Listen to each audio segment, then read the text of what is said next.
പരിശുദ്ധ നാമം വാഴ്ത്തപ്പെടുമാറാകട്ടെ. ഒരാഴ്ചപ്പെടുത്തിന്റെ ഒന്നാം ദിവസം പകൽ കാലം കൂടെ ലോകത്തിന്റെ വിവിധ ഭാഗങ്ങൾ ദൈവത്തെ ആരാധിക്കുന്ന ദൈവത്തിന്റെ കുഞ്ഞുങ്ങൾ ഭവനങ്ങളിൽ ഇരുന്നുകൊണ്ട് പാടുകയും പ്രാർത്ഥിക്കുകയും ദൈവദിനം ധ്യാനിക്കുകയും ചെയ്യുന്ന ഈ പകൽക്കാലം നമുക്ക് ഒരുമിച്ച് ദൈവസന്നിധാനത്തിലായിരിക്കാൻ ഗുണം കർത്താവ് ഒരുക്കുന്ന നല്ല അവസരത്തിനായി നന്ദി നിറഞ്ഞ ഹൃദയത്തോടെ ദൈവത്തെ വാഴ്ത്തുന്നു. സംഭവബഹുലമായ ദിവസങ്ങളാണ് കഴിഞ്ഞ ദിവസങ്ങൾ കടന്നുപോയത്. COVID-19 പിടിയിൽ ഓരോ ദിവസവും ലക്ഷങ്ങൾ രോഗികളായി മാറിക്കൊണ്ടിരിക്കുമ്പോൾ, അനേകരിൽ മരണവഴിയായി ലോകത്തിൽ നിന്ന് മാറ്റപ്പെട്ടുകൊണ്ടിരിക്കുമ്പോൾ, നമ്മുടെ ഇന്ത്യയുടെ വിവിധ ഭാഗങ്ങളിൽ പ്രത്യേകിച്ച് ഒറീസയിലും പശ്ചിമ ബംഗാളിലും ഒക്കെയും അംഫൂൻ ചുഴലിക്കാറ്റ് മുഖാന്തരം അനേക ഭവനങ്ങൾ തകരുകയും അനേകർ മരിക്കുകയും ചെയ്തു. കേരളത്തിലും കാലവർഷത്തിൻ്റെതാകുന്ന കെടുതികൾ വേനൽ മഴക്കാലം അനേക ഭവനങ്ങളെ തകർത്തു. ഉരുൾപൊട്ടലുകളും അല്ലെങ്കിൽ കൃഷിനാശങ്ങളും കേരളത്തിന്റെ വിവിധ ഭാഗങ്ങളിൽ കഴിഞ്ഞ ദിവസങ്ങളിൽ ഇങ്ങനെ നടന്നുകൊണ്ടിരിക്കുന്നു. അങ്ങനെ കേരളത്തിലും പശ്ചിമ ബംഗാളിലും ഒറീസയിലുമായി ചുഴലിക്കാറ്റും കാലവർഷത്തിന്റെ കെടുതികളും, അതുകൂടാതെ ലോകവ്യാപകമായി കൊറോണയുടെ ഭീതിയുമായി മനുഷ്യൻ ഓരോ ദിവസങ്ങളും വിവരിപ്പാൻ കഴിയാത്തതാകുന്ന കഷ്ടതയിലേക്കും ദുഃഖത്തിലേക്കും മാറ്റപ്പെട്ടുകൊണ്ടിരിക്കുമ്പോൾ, കഴിഞ്ഞ ആഴ്ചയിൽ അവിടെയായി സുഖത്തോടും ആരോഗ്യത്തോടും ഇരുന്നവർ മൺമറഞ്ഞ് ഈ ഭൂമിയിൽ നിന്ന് മാറ്റപ്പെടുവാനിടയായി. ഇന്ന് നമ്മൾ പ്രാർത്ഥിക്കുന്നവർ അല്ലെങ്കിൽ അവിടെയായി ദൈവശബ്ദം കേൾക്കുന്നവർ അടുത്ത ആഴ്ചയിൽ എത്ര പേര് ജീവനോടിരിക്കുമെന്ന് ഗ്യാരണ്ടി പറയുവാൻ കഴിയാത്ത നിലകളിൽ പ്രതികൂലമായ ഒരു സാഹചര്യത്തിലേക്ക് നമ്മുടെ ദേശം നാട് പോയിക്കൊണ്ടിരിക്കുന്നു. അന്യദേശ തൊഴിലാളികളും വിദേശത്തു നിന്ന് കടന്നു വന്നവരുമായ വലിയൊരു കൂട്ടം രോഗികളായി നമ്മുടെ നാട്ടിലേക്ക് വന്നു കൂടിക്കൊണ്ടിരിക്കുമ്പോൾ, അവരെല്ലാം എങ്ങനെ കൺട്രോൾ ചെയ്യണം, നിരീക്ഷിക്കണം എന്നറിയാൻ വയ്യാതെ ഭരണകൂടങ്ങൾ വ്യാകുലരായി തീരുമ്പോൾ, ഇനിയും അടുത്ത 2 ദിവസം കഴിയുമ്പോൾ കേരളത്തിലും മറ്റ് പല സ്ഥലങ്ങളിലുമായി ഏകദേശം 13 ലക്ഷം കുഞ്ഞുങ്ങൾ പരീക്ഷ എഴുതുവാൻ പരീക്ഷാ ഹാളിലേക്ക് സകല നിയന്ത്രണങ്ങളിൽ ലംഘിച്ച് കടന്നു പോകുമ്പോൾ, അത് മുഖാന്തരം ഉണ്ടാകാൻ പോകുന്നതാകുന്ന രോഗ വ്യാപനവും അതിന്റെ പിന്നിൽ കടന്നു വരുന്നാകുന്ന പ്രയാസങ്ങളും എങ്ങനെയെല്ലാം ആകുമെന്ന് അനേക രക്ഷിതാക്കൾ ഭയത്തോടും ഭയത്തോടും കൂടി ഇരിക്കുമ്പോൾ, ഇങ്ങനെയുള്ളതാകുന്ന സാഹചര്യങ്ങൾക്കൊക്കെ പരിഹാരം വരുത്തുവാൻ കഴിയുന്ന വലിയവനായ ദൈവത്തിൽ നമുക്ക് ശരണം പ്രാപിപ്പാൻ മാത്രമല്ലാതെ മറ്റൊന്നും കഴിയില്ല. ഹല്ലേലൂയ. 104-ാം സങ്കീർത്തനത്തിന്റെ 4-ാം വാക്യം ഒന്ന് വായിച്ചു നോക്കൂ. അവിടെ ഇങ്ങനെ എഴുതിയിരിക്കുന്നു: അവൻ കാറ്റുകളെ തന്റെ ദൂതന്മാരും അഗ്നിജ്വാലയെ തന്റെ ശുശ്രൂഷകന്മാരും ആക്കുന്നു. Price the Lord. എന്ന് പറഞ്ഞാൽ ഇന്ന് കാറ്റ് അനേക നാശനഷ്ടങ്ങൾ ദേശത്ത് വിതച്ചുകൊണ്ടിരിക്കുന്നു. 107-ാം സങ്കീർത്തനത്തിന്റെ 25-ാം വാക്യത്തിൽ ഇന്നത്തെ ഒരു സാഹചര്യം അവിടെ രേഖപ്പെടുത്തിയിരിക്കുന്നത് നമുക്ക് കാണുവാൻ ഗുണം കഴിയും. 107-25 അവൻ കൽപ്പിച്ചു, കൊടുങ്കാറ്റ് അടിപ്പിച്ചു. Praise the Lord. ഹല്ലേലൂയ. അനേക ചുഴലിക്കാറ്റുകൾ, അനേക കൊടുങ്കാറ്റുകൾ ദേശത്ത് നാശനഷ്ടങ്ങൾ വിതച്ചുകൊണ്ടിരിക്കുകയാണ്. 1000 കോടിയുടേതാകുന്ന ദുരിതാശ്വാസമാണ് ഇന്ത്യൻ പ്രധാനമന്ത്രി നരേന്ദ്രമോദി പശ്ചിമ ബംഗാളിന് വേണ്ടി അവിടെ ഉണ്ടായ നാശനഷ്ടങ്ങൾക്ക് വേണ്ടി കൊടുത്തത്. കഴിഞ്ഞ നമ്മുടെ കേരളത്തിൽ കഴിഞ്ഞ കാലങ്ങളിൽ സുനാമി വന്ന് ജലപ്രളയം വന്ന് മാസങ്ങൾ അനേക ദുരിതാശ്വാസ ക്യാമ്പുകളിൽ കഷ്ടം അനുഭവിച്ചു. ആ ദുരിതാശ്വാസ ക്യാമ്പുകളിലേക്കുള്ളതാകുന്ന സഹായങ്ങൾ തീരുന്നതിന് മുൻപേ അടുത്തത് COVID-19 ദുരിതാശ്വാസ നിധിയിലേക്കുള്ളതാകുന്ന ഒഴുക്കുകളായി. ഇനിയും അടുത്ത ആഴ്ചയിൽ കാലവർഷത്തിൻ്റെതാകുന്ന കെടുതികൾ നമ്മുടെ നാടിനെ വെള്ളത്തിനടിയിലേക്ക് ആക്കാൻ പോകുന്നു. എത്രയോ ഭവനങ്ങൾ ഇനിയും അടുത്ത ദിവസങ്ങളിൽ തകരാൻ പോകുന്നു. എത്രയോ വീടുകൾ ഒഴുകിപ്പോകാൻ പോകുന്നു. എത്രയോ പേർ മരിക്കുവാൻ പോകുന്നു. എത്രയെല്ലാം സാമ്പത്തിക തകർച്ചകൾ ഉണ്ടാകാൻ പോകുന്നു. അപ്പോൾ അടുത്ത കാഴ്ച കഴിയുമ്പോൾ വീണ്ടും ഒരു ദുരിതാശ്വാസ നിധിയിലേക്കുള്ളതാകുന്ന സഹായ അഭ്യർത്ഥനയുമായി നമ്മുടെ ഭരണകൂടം രംഗത്ത് വരും. ഇങ്ങനെയെല്ലാം സംഭവിക്കുന്നതിന്റെ കാരണമെന്ത്? 127-ന്റെ 25-ാം വാക്യം വായിച്ചു നോക്കൂ. സങ്കീർത്തനം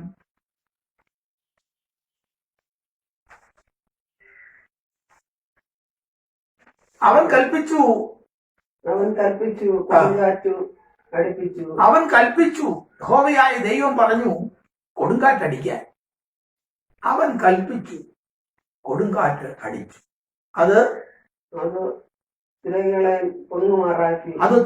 പൊങ്ങുമാറാക്കി അവർ ആകാശത്തിലേക്ക് ഉയർന്നു, വീണ്ടും ആഴത്തിലേക്ക് താഴ്ന്നു. ദൈവം കൽപ്പിച്ചു, കൊടുങ്കാറ്റ് അടിപ്പിച്ചു. അത് തിരമാലകളെ പൊങ്ങുമാറാക്കി, അത് ആകാശത്തിലേക്ക് ഉയർന്നു, ആഴത്തിലേക്ക് താഴ്ന്നു. എന്തുകൊണ്ട്? യോനയുടെ പ്രവചനം 1-ാം അധ്യായം 4-ാം വാക്യത്തിൽ അവൻ സമുദ്രത്തിൽ ഒരു വലിയ പെരുങ്കാറ്റടിപ്പിച്ചു. എന്തുകൊണ്ട്? നിനവിലേക്ക് പോകുവാൻ ദൈവത്തിന്റെ ആലോചന പ്രാപിച്ച യോന പ്രവാചകൻ തർശീസിലേക്ക് പോകുന്ന ഒരു കപ്പൽ കണ്ട് കൂലി കൊടുത്ത് കപ്പലിൽ കയറി അവൻ യാത്ര പുറപ്പെട്ട ഒരു കപ്പലിൽ ദൈവത്തിന് വിരുദ്ധമായി യാത്ര ചെയ്ത ഒരുവനെ ദൈവത്തിലേക്ക് മടക്കിക്കൊണ്ടുവരുവാൻ സമുദ്രത്തിൽ വലിയ പെരുങ്കാറ്റടിപ്പിച്ചു. അങ്ങനെയാണെങ്കിൽ ഇന്നത്തെ ലോകം മുഴുവനും ദൈവത്തിൽ നിന്ന് അകന്ന് ഓടിക്കൊണ്ടിരിക്കുന്ന മാനവജാതിയെ, ദൈവത്തിൽ നിന്ന് അന്യപ്പെട്ട് ദൂരയാത്ര ചെയ്തുകൊണ്ടിരിക്കുന്ന മാനവജാതിയെ ദൈവത്തിലേക്ക് അടുപ്പിക്കുവാനല്ലേ ദൈവം ഈ വലിയ കൊടുങ്കാറ്റടിപ്പിക്കുന്നത്, ഈ തിരമാലകളെ ഉയർത്തുന്നത്, ഈ നാശനഷ്ടങ്ങളെ എല്ലാം വരുത്തുന്നത്? അവൻ കൽപ്പിച്ചു, കൊടുങ്കാറ്റ് അടിപ്പിച്ചു. ഇനിയും അടുത്ത ആഴ്ചകളിൽ, അടുത്ത ദിവസങ്ങളിൽ ഉണ്ടാകാൻ പോകുന്ന കൊടുങ്കാറ്റുകൾക്കും പേമാരികൾക്കും മഴക്കാല രോഗങ്ങൾക്കും പകർച്ചവ്യാധികൾക്കും എല്ലാം കാരണം മനുഷ്യൻ ദൈവത്തെ വിട്ട് അകലുന്നു, ദൈവത്തെ വിട്ട് അന്യപ്പെടുന്നു. ആകയാൽ ഒറ്റ മാർഗമേ ഉള്ളൂ, നമുക്ക് ദൈവത്തിലേക്ക് മടങ്ങി വരാം, ദൈവത്തിന്റെ ആലോചനയിലേക്ക് മടങ്ങി വരാം. ദൈവഹിതം ഇന്നത് എന്ന് നമുക്ക് തിരിച്ചറിയാം. ഇന്ന് പകൽക്കാലത്തെ ചിന്തയ്ക്കായി സംസാരിപ്പാൻ ആഗ്രഹിക്കുന്നത്, കഴിഞ്ഞ കാലങ്ങളിൽ ലോകത്തെ അടക്കി വാണ്ട 2 ലോക സാമ്രാജ്യ തലവന്മാർ, അവർ ദൈവത്തെക്കുറിച്ച് പറഞ്ഞ അവരുടെ 2 അനുഭവ സാക്ഷ്യങ്ങളാണ് ഇന്ന് പകൽക്കാലം പങ്കുവയ്ക്കുവാൻ തക്കണം ആഗ്രഹിക്കുന്നത്. അതിനാധാരമായി ദാനിയേലിന്റെ പ്രവചനം 4-ാം അധ്യായം അതിന്റെ 34-35 വാക്യങ്ങൾ വായിക്കും. ഇവിടെ BC 606 മുതൽ 538 വരെ ലോകത്തെ അടക്കി വാണ സാമ്രാജ്യമായിരുന്നു ബാബേൽ സാമ്രാജ്യം. ആ ബാബേൽ സാമ്രാജ്യത്തിന്റെ അധിപനായ നെബൂഖദ്നേസർ ഇന്നത്തെ ഇറാഖ് ആയിരുന്നു. അന്നത്തെ ബാബേൽ, ഇന്നത്തെ ഇറാഖിൻ്റെതാകുന്ന ഭരണത്തിന് കീഴിൽ ലോകം മുഴുവനും ആയിരുന്ന ഒരു കാലം ബാബേൽ സാമ്രാജ്യം. അതിന് തലവനായിരുന്ന നെബൂഖദ്നേസർ, ആ നെബൂഖദ്നേസറിന്റെ കീഴിൽ ലോകത്തിലെ സകല രാജ്യങ്ങളും ഭരണം നടന്നുകൊണ്ടിരിക്കുമ്പോൾ തന്റെ ജീവിതത്തിന്റെ ഒരു മേഖലയിൽ താൻ പറഞ്ഞ ഒരു സാക്ഷ്യമാണ് ദാനിയേൽ 4:34-35 വായിക്കൂ.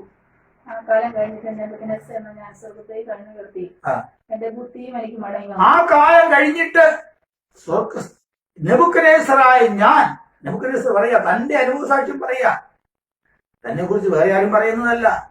താൻ പറയുന്നു, നെബൂഖദ്നേസറായ ഞാൻ സ്വർഗത്തേക്ക് കണ്ണുയർത്തി, എന്റെ ബുദ്ധി എനിക്ക് മടങ്ങി വന്നു, ഞാൻ അത്യുന്നതനായവനെ വാഴ്ത്തി.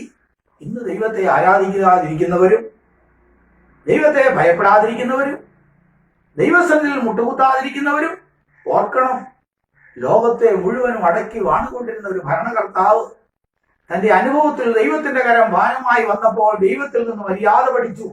താൻ പറയുന്നു, ഞാൻ അത്യുന്നതനായവനെ വാഴ്ത്തി. കഴിഞ്ഞ കാലങ്ങളിൽ എന്റെ ബിംബത്തെ ഉണ്ടാക്കി വയ്ക്കണമെന്നും എന്നെ ആരാധിക്കണമെന്നും എന്നെ ആരാധിക്കാത്തവനെ എരിയുന്ന തീച്ചൂടിൽ ഇട്ടുകളയും എന്ന് കൽപ്പന പുറപ്പെടുവിച്ച നെബൂഖദ്നേസറാണ് ഇപ്പോൾ പറയുന്നത്, എന്നെ അല്ല ആരാധിക്കേണ്ടത്, ഞാൻ നിർത്തിയ സ്വർണ്ണബിംബത്തെ അല്ല ആരാധിക്കേണ്ടത്, അത്യുന്നതനായ ഒരു ദൈവമുണ്ട്. ആ അത്യുന്നതനായ ദൈവത്തെ ഞാനിതാ വാഴ്ത്താൻ തുടങ്ങി, ആരാധിപ്പാൻ തുടങ്ങി. ആ അത്യുന്നതനായവനെ വാഴ്ത്തി, എന്നേക്കും ജീവിച്ചിരിക്കുന്നവനെ സ്മരിച്ചു, ബഹുമാനിക്കുകയും ചെയ്തു. അവന്റെ ആധിപത്യം, ദൈവത്തിന്റെ സ്വർഗസ്ഥനായ ദൈവത്തിന്റെ ആധിപത്യം എന്റെ ആധിപത്യമല്ല, നെബൂഖദ്നേസറിന്റെ ആധിപത്യമല്ല, ഇന്ന് ഭരിച്ചുകൊണ്ടിരിക്കുന്ന ലോകത്തെ ഭരിച്ചുകൊണ്ടിരിക്കുന്ന ഒരു ഭരണകർത്താവിന്റെയും ആധിപത്യം എന്നേക്കുമുള്ളതല്ല. എന്നാൽ സ്വർഗസ്ഥനായ ഒരു ദൈവത്തിന്റെ ആധിപത്യമുണ്ട്. അവന്റെ ആധിപത്യം എന്നേക്കുമുള്ളത്. ആധിപത്യവും അവന്റെ രാജ്യത്വവും തലമുറ തലമുറയായും ഉള്ളതല്ലോ. സർവഭൂവാസികളെയും അവൻ സർവഭൂവാസികളെയും നാസ്തിയായി എണ്ണുന്നു. നാസ്തിയായി എണ്ണുന്നു. സ്വർഗീയ സൈന്യത്തോടും ഇനി പറയുന്ന വാക്യമാണ് പ്രധാനം. സ്വർഗീയ സൈന്യത്തോടും പ്രവാസികളോടും ആ ഇഷ്ടം പോലെ പ്രവർത്തിക്കുന്നു. അവൻ ഭൂമിയിലെ സകല ജനത്തോടും ഇഷ്ടം പോലെ പ്രവർത്തിക്കുന്നു. സ്വർഗീയ സൈന്യത്തോടും ഭൂമിയിലെ സകല പ്രവാസികളോടും ഭൂവാസികളോടും അവൻ ഇഷ്ടം പോലെ പ്രവർത്തിക്കുന്നു. അതാണ് ഇപ്പോൾ സംഭവിച്ചുകൊണ്ടിരിക്കുന്നത്. സ്വർഗീയ സൈന്യത്തോടും ഭൂവാസികളോടും അവൻ ഇഷ്ടം പോലെ പ്രവർത്തിക്കുന്നു. അടുത്ത വാക്യം, അവന്റെ കൈ തടുപ്പാനോ ആ ദൈവത്തിന്റെ കൈ തടുപ്പാനോ നീ എന്ത് ചെയ്യുന്നു നീ എന്തു ചെയ്യുന്നു എന്ന് അവനോട് ചോദിപ്പാനോ ആർക്കും കഴിയില്ല. അവനോട് ചോദിപ്പാനോ ആർക്കും കഴിയില്ല. എന്താണ് ദൈവമേ നീ ഇങ്ങനെയൊക്കെ ചെയ്യുന്നത്? എന്താണ് ഈ ചുഴലിക്കാറ്റ് വരുന്നത്? എന്താണ് ഈ കൊറോണ വരുന്നത്? എന്താണ് ഈ കൃഷിനാശങ്ങൾ വരുന്നത്? എന്താണ് ഈ കൂട്ടമരണങ്ങൾ നടക്കുന്നത്? അവൻ ഭൂവാസികളോട് ഇഷ്ടം പോലെ പ്രവർത്തിക്കുന്നു. അപ്പോൾ ദൈവം ക്രൂരനാണോ? ദൈവം ഭയങ്കരനാണോ? അല്ല. എന്തുകൊണ്ട് അവൻ ഭൂവാസികളോട് ഇഷ്ടം പോലെ ഇങ്ങനെ പ്രവർത്തിക്കുന്നു? നെബൂഖദ്നേസർ സമ്മതിച്ചു, അവന്റെ കൈ തടുപ്പാൻ, ദൈവത്തിന്റെ കൈ തടുപ്പാൻ, ദൈവത്തിന്റെ കരം ഭാരമായി വന്നാൽ അത് തടുക്കുവാൻ ആർക്കും കഴിയില്ല. താൻ ഒരിക്കൽ വിചാരിച്ചു, എന്നേക്കാൾ ഉയർന്നവൻ ലോകത്തിൽ ഇനി ആരാണുള്ളത്? എന്നെ അല്ലാതെ ലോകം ഇനി മറ്റാരെയാണ് കുമ്പിടേണ്ടത്? ഞാൻ നിർത്തിയ ബിംബത്തെ അല്ലാതെ മറ്റാരെയാണ് ഇനി നമസ്കരിക്കേണ്ടത്? എന്നാൽ ഇപ്പോൾ മനസ്സിലായി, എന്നേക്കാൾ വലിയ ഒരുവനുണ്ട്, ആരാധനയ്ക്ക് പ്രാപ്തനായ ഒരുവനുണ്ട്. താൻ ഇത് പറയുവാൻ കാരണമെന്ത്? ആ കാലം കഴിഞ്ഞിട്ട് എന്റെ ബുദ്ധി മടങ്ങി വന്നു. ഏത് കാലം? ദാനിയേലിന്റെ പ്രവചനം 4-ാം അധ്യായം 30-ാം വാക്യം വായിച്ചു നോക്കൂ. ദാനിയേലിന്റെ പ്രവചനം 4-ാം അധ്യായം 30-ാം വാക്യം. ഇത് എന്റെ ധനമഹാന്യത്താൽ എന്റെ പ്രതാപ മഹത്വത്തിനായിട്ട് രാജധാനിയായി പണിത മഹദിയാം ബാബേലല്ലയോ. തന്റെ കൊട്ടാരത്തിന്റെ മുകളിൽ കൂടെ ഉലാവിക്കൊണ്ട് നടന്നുകൊണ്ട് താൻ പറഞ്ഞതാ, എന്റെ വെള്ളി കൊണ്ട്, എന്റെ സ്വർണം കൊണ്ട്, എന്റെ പൊന്നുകൊണ്ട്, എന്റെ നിക്ഷേപം കൊണ്ട്, എന്റെ ധനമഹാന്യത്താൽ എന്റെ പ്രതാപ മഹത്വത്തിന് വേണ്ടി ഞാൻ പണിത മഹദിയാം ബാബേലല്ലയോ. അവിടെയാണ് തെറ്റിപ്പോയത്. തന്നിൽ ആശ്രയിച്ചു, തന്റെ കഴിവുകളിൽ ആശ്രയിച്ചു, തന്റെ സമ്പത്തിൽ ആശ്രയിച്ചു, താൻ പണിത കൊട്ടാരത്തിന്റെ മനോഹാരിതയിൽ താൻ അഹംഭാവം കൊണ്ടു. ഇത് എന്റെ ജനമഹാന്യത്താൽ എന്റെ പ്രതാപ മഹത്വത്തിന് വേണ്ടി ഞാൻ പണിത മഹദിയാം ബാബേലല്ലയോ. ഇത് ബാബേൽ സാമ്രാജ്യത്തിന്റെ തലവനായ നെബൂഖദ്നേസറിന്റെ വായിൽ നിന്ന് വീണപ്പോൾ സ്വർഗത്തിലെ ദൈവം പറഞ്ഞു, ഹല്ലേലൂയ, ഇനി ആ സ്ഥാനത്ത് നീ ഇരുന്നത് മതി. ഹല്ലേലൂയ. അവിടെ വായിക്കൂ. ഈ വാക്ക് രാജാവിന്റെ വായിൽ ഇരിക്കുമ്പോൾ തന്നെ സ്വർഗത്തിൽ നിന്ന് ഒരു ശബ്ദം ഉണ്ടായിരുന്നെന്നാൽ നെബൂഖദ്നേസർ രാജാവേ നിന്നോടിത് കൽപ്പിക്കുന്നു, രാജ്യത്വം നിന്നെ വിട്ട് നീങ്ങിയിരിക്കുന്നു, നിന്നെ മനുഷ്യരുടെ ഇടയിൽ നിന്ന് നീക്കി നിന്റെ പാർപ്പ് കാട്ടിലെ മൃഗങ്ങളോടുകൂടെ ആയിരിക്കും, നിന്നെ കാളയെ പോലെ പുല്ല് തീറ്റും, അത്യുന്നതനായവൻ മനുഷ്യരുടെ രാജ്യത്വത്തിന്മേൽ വാഴുന്നു എന്ന് അത് തനിക്ക് ബോധിച്ചവന് കൊടുക്കുകയും ചെയ്യുന്നുവെന്ന് നീ അറിയുന്നവരെ 7 കാലം എന്ന് പറയുന്നത് 7 വർഷം. അങ്ങനെ 7 വർഷം നെബൂഖദ്നേസർ കൊട്ടാരത്തിൽ നിന്ന് ഇറങ്ങി ഓടി, കാട്ടിലേക്ക് ഓടി, വൃക്ഷങ്ങളുടെ ഇല തിന്നു. പച്ച പുല്ലുകളായിരുന്നു അവനിഷ്ടം. അവൻ കാളയെ പോലെ പുല്ല് തിന്നു. താഴോട്ട് എഴുതിയിരിക്കുന്നത് അവന്റെ രോമം കഴുകന്റെ തൂവൽ പോലെ വളർന്നു. അവന്റെ നഖം പക്ഷികളുടെ നഖം പോലെ വളർന്നു. ഒരു വിചിത്ര ജീവി. പക്ഷിയാണോ? പക്ഷിയല്ല. മൃഗമാണോ? മൃഗമല്ല. ഒന്നുമല്ലാത്തൊരു വിചിത്ര ജീവി. ഇഷ്ടം കാളയെ പോലെ പുല്ല്. അവന്റെ രോമം കഴുകന്റെ തൂവൽ പോലെ വളർന്നു എന്ന് പറഞ്ഞാൽ ഒന്ന് ചിന്തിച്ചു നോക്കൂ. രോമം വളർന്നു എന്നല്ല, കഴുകന്റെ തൂവൽ പോലെ അവന്റെ രോമമായി, പക്ഷികളുടെ നഖം പോലെ അവന്റെ നഖമായി, ആകാരം കാളയെ പോലെ അവൻ പുല്ല് തിന്നു. ലോകത്തിലെ ഏറ്റവും വലിയ ഭരണകർത്താവിനെ ദൈവം താഴ്ത്തി 7 കൊല്ലം താനെങ്ങനെ ഭ്രാന്തനായി ഈ വേഷത്തിൽ ഹല്ലേലൂയ ജീവിച്ചതിന് ശേഷം താൻ പറയുക, ആ കാലത്തിന് ശേഷം എന്റെ ബുദ്ധി മടങ്ങി വന്നു. ഇനിയും ദൈവത്തിലേക്ക് മടങ്ങി വരാത്ത ജനമേ, ഇനിയും ദൈവത്തെ ആരാധിപ്പാൻ ദൈവസന്നിധിയിൽ മുട്ടുകുത്താത്ത ജനമേ, അത്യുന്നതനായവനെ വാഴ്ത്തുവാൻ ഇനിയും മനസ്സ് വയ്ക്കാത്ത ദൈവജനമേ, അതിന്റെ ഫലമാണ് ഇന്നത്തെ കൊടുങ്കാറ്റുകൾ, അതിന്റെ ഫലമാണ് ഇന്നത്തെ പേമാരികൾ, അതിന്റെ ഫലമാണ് ഇന്നത്തേതാകുന്ന രോഗബാധകൾ. 39-ാം സങ്കീർത്തനത്തിന്റെ 10-ാം വാക്യത്തിൽ ദാവീദ് ഇങ്ങനെ പറയുന്നു, നിന്റെ കൈയുടെ അടിയാൽ ഞാൻ ക്ഷയിച്ചിരിക്കുന്നു, നിന്റെ ബാധ എങ്കിൽ നിന്ന് നീക്കണമേ. നിന്റെ കൈയുടെ അടിയാൽ ഞാൻ ക്ഷയിച്ചിരിക്കുന്നു, നിന്റെ കൈയുടെ അടിയാൽ ഞാൻ ക്ഷയിച്ചിരിക്കുന്നു. നെബൂഖദ്നേസർ പറയുന്നു, നീ എന്ത് ചെയ്യുന്നു എന്ന് അവനോട് ചോദിപ്പാൻ, അവന്റെ കൈ തടുപ്പാൻ ആർക്കും കഴിയുകയില്ല. ദൈവത്തിന്റെ കൈ തടുപ്പാൻ ആർക്കും കഴിയുകയില്ല. ദാവീദ് പറയുന്നു, നിന്റെ കൈയുടെ അടിയാൽ ഞാൻ ക്ഷയിച്ചിരിക്കുന്നു. ഈ നാടുകളിൽ ലോകം മുഴുവനും ഇത് ഏറ്റുപറയേണ്ടിയിരിക്കുന്നു, നിന്റെ കൈയുടെ അടിയാൽ ഞാൻ ക്ഷയിച്ചിരിക്കുന്നു, നിന്റെ ബാധ എങ്കിൽ നിന്ന് മാറ്റണമേ. ഇത് സമ്മതിച്ചുകൊണ്ട് അത്യുന്നതനായവന്റെ മുൻപിൽ നമ്മൾ ഭരണകൂടവും സാമാന്യ ജനവും ദൈവജനവും ഒരുമിച്ച് മുട്ടുകുത്താതെ ഈ കാര്യത്തിന് ഒരു പരിഹാരം വരുവാൻ തക്കവണ്ണം കഴിയുകയില്ല. BC 606 മുതൽ 538 വരെ ഭരിച്ച ഭരണകൂടമായിരുന്നു, സാമ്രാജ്യമായിരുന്നു ബാബേൽ സാമ്രാജ്യം.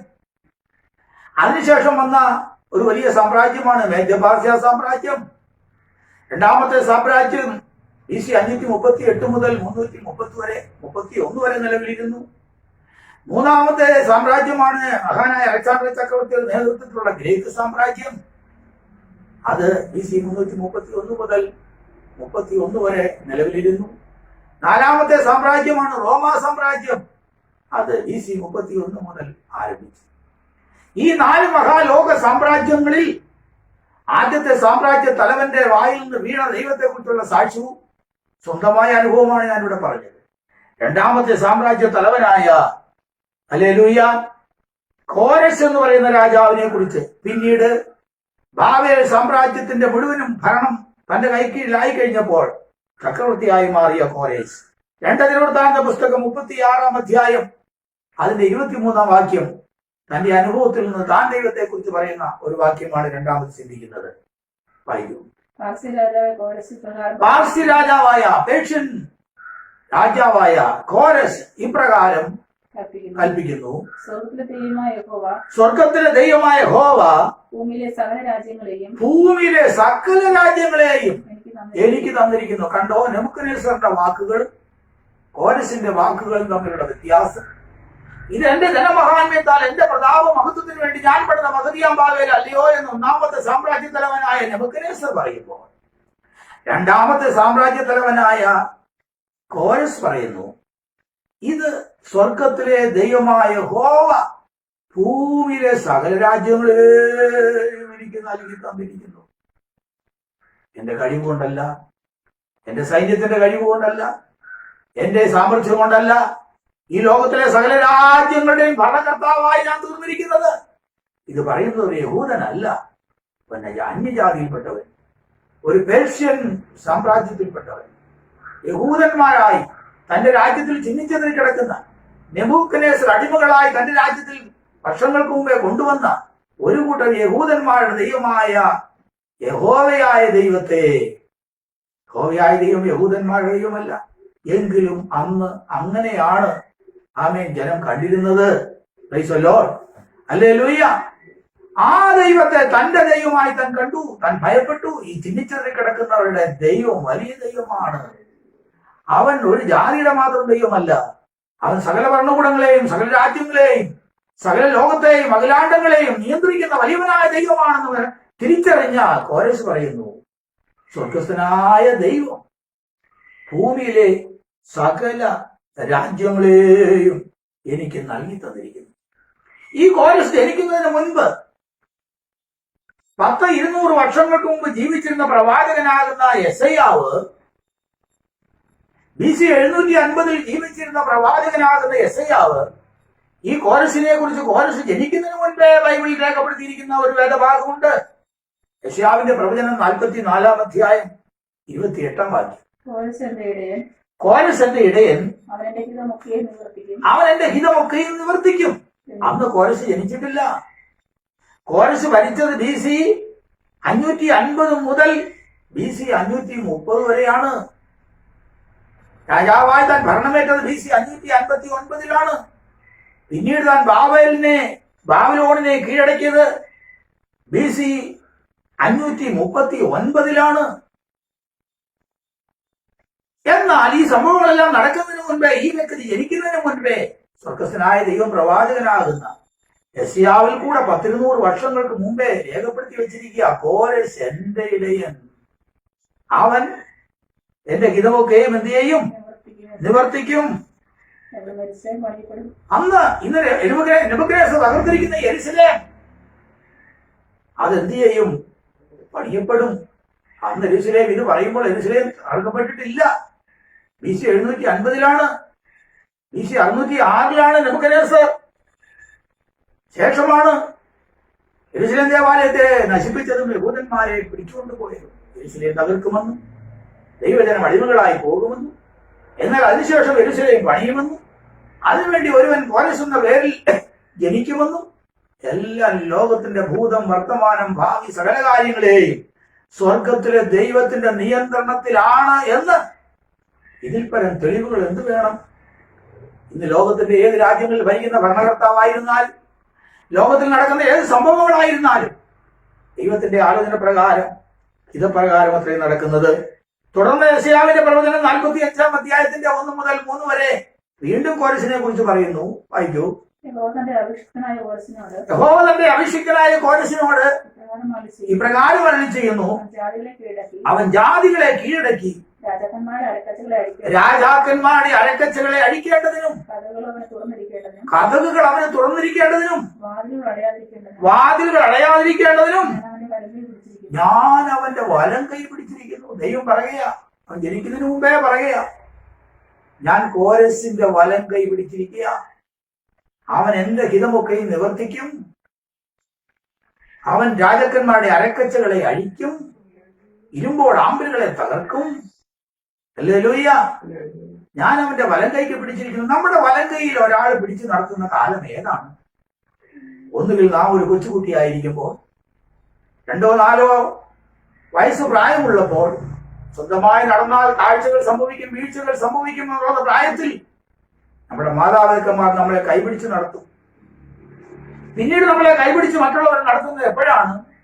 നമുക്ക് വാർദ്ധക്യമാകുമ്പോൾ, നമ്മുടെ കണ്ണുകൾ മങ്ങുമ്പോൾ, കാലുകൾ ക്ഷയിക്കുമ്പോൾ, ശരീരത്തിന്റെ ബലം കുറയുമ്പോൾ മറ്റുള്ളവർ നമ്മെ കൈപിടിച്ച് നടത്തും.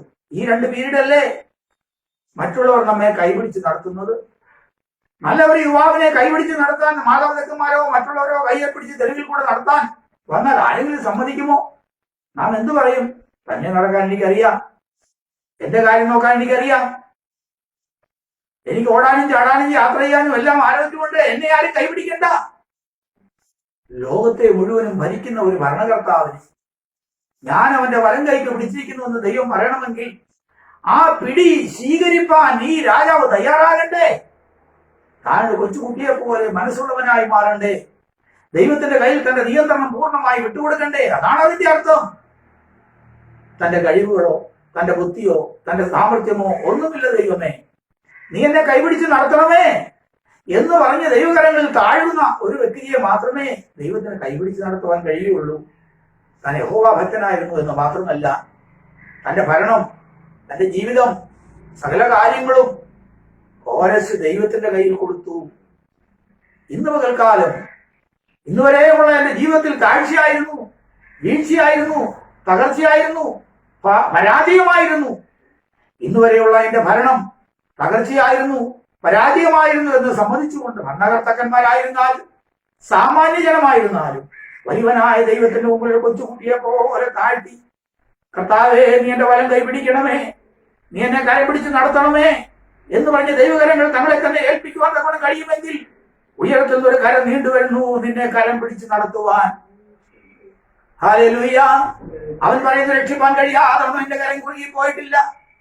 ഈ കൊറോണയുടെ നടുവിൽ നിന്ന് രക്ഷിപ്പാൻ കഴിയാതവണ്ണം എന്റെ കരം കുറുകി പോയിട്ടില്ല. ഈ പകർച്ചവ്യാധിയിൽ നിന്നും ഈ ചുഴലിക്കാറ്റിൽ നിന്നും ഈ കൊടുങ്കാറ്റിൽ നിന്നും രക്ഷിപ്പാൻ കഴിയാതവണ്ണം എന്റെ കരം കുറുകി പോയിട്ടില്ല. നിങ്ങൾ എന്റെ അടുക്കിലേക്ക് മടങ്ങി വരുവാൻ അത്രേ ദുരന്തങ്ങളെല്ലാം ഞാൻ ദേശത്തിലും ലോകം മുഴുവനുമായി വായിച്ചത്.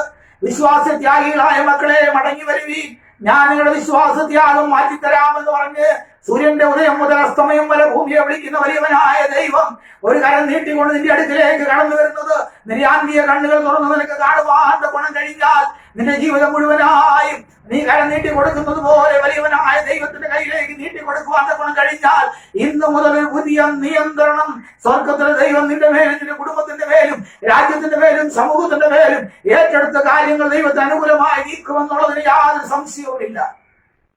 ഞാൻ അവന്റെ വലം കൈക്ക് പിടിച്ചിരിക്കുന്നു. എന്തിന്? ഞാൻ നിനക്ക് മുമ്പായി പോയി ദുർഘടങ്ങളെ എന്ത് ചെയ്യും? നിരപ്പാക്കും. നിന്റെ മുൻപിൽ അനേക ദുർഘടങ്ങളുണ്ട്. അതാ ഈ COVID-19 ആകാം, മഴ രോഗങ്ങളാകാം, പകർച്ചവ്യാധികളാകാം, ചുഴലിക്കാറ്റുകളാകാം, കൃഷി നാശങ്ങളാകാം, സാമ്പത്തിക തകർച്ചകളാകാം, എന്തുമായിക്കൊള്ളട്ടെ, ഞാൻ നിന്റെ മുൻപിൽ പോയി ദുർഘടങ്ങളെ സമഭൂമിയാക്കി ഇതിന്റെ നടുവിൽ കൂടെ മുമ്പോട്ട് പോകുവാൻ ഞാൻ നിനക്ക് വഴിയൊരുക്കും. അടുത്തത് താമ്രവാദികളെ തകർത്ത് ഇരുമ്പോടാമ്പലുകളെ ഖണ്ഡിച്ചു കളയും. ഇത് പറയുന്നതിനകത്ത് അർത്ഥമുണ്ട്. ബാബേൽ സാമ്രാജ്യത്തിന്റെ നെബൂഖദ്നേസറിന്റെ കീഴിൽ അനേക സ്വർണ്ണ ഖനികളുടെയും നിധികളുടെയും വലിയ നിക്ഷേപങ്ങൾ ഉണ്ടായിരുന്നു. ലോകത്തെ മുഴുവൻ അടക്കി ഭരിച്ചൊരു സാമ്രാജ്യമല്ലേ.